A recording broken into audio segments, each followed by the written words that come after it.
Alright, hi, my name's Emily. I'm 19 years old. Oh god. I'm a sophomore at college. I think my favorite thing about reading is, I don't want to say real life is boring, but um, I don't know. Growing up, I didn't have a lot of friends, so I always had a lot of free time in my hands, and one of the best ways to kill it was by reading. Eventually, grow attached to these fictional characters who aren't even real, and it it's something that just really stuck with me and really impacted my life so much. I've learned so many lessons just by reading. Not from a book, but probably my favorite fictional character is, I would have to say, Donna Noble from Doctor Who. She's very spunky and go-get-em attitude, and she knows what she wants and she asserts her dominance and I know what I want and I'm gonna go get a character. She deals with a lot of pressures from a parent, which I can relate to, so. One of my favorite hobbies, aside from reading obviously, is crocheting. I got into crocheting, third grade.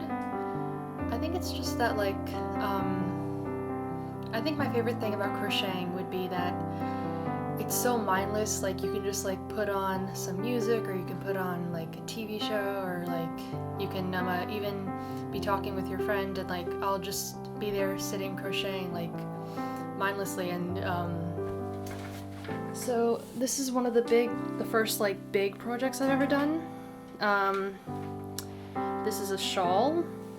I just made it using cheap yarn I got from Michael's or the craft supply store down the block.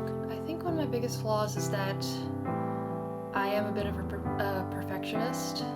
I tend to want to do things I want things to be I want everything to go right and everything to turn out okay, and because of that I'll end up worrying too much and I'll stress myself out. Literally, I've spent nights pacing around my room, or just I've even broken out into tears, worried about what's going to happen in the future, what happens if I don't get a job, or what happens if I die alone. That stuff. Definitely before coming to New Paltz, I was not a social person in the slightest. In high school, I had 2 friends, and even now, one of them ended up ghosting me, so I think my biggest struggle socially would be that sometimes I'm not always the most communicative person.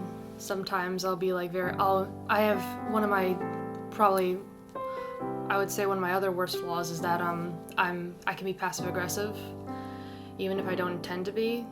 It's something I'm trying to work on and I'm trying to get better at, but I think it's because I kind of grew up in a household where you get mad and then you get angry, but then you just leave each other alone for a few hours, then you come back and then everything's fine, you don't talk about it. And I know that's not how it's supposed to be, and I am trying to get better at it, and I'm learn to open myself up more. I would say when I'm often lost in my own thoughts and I'm just silent or something,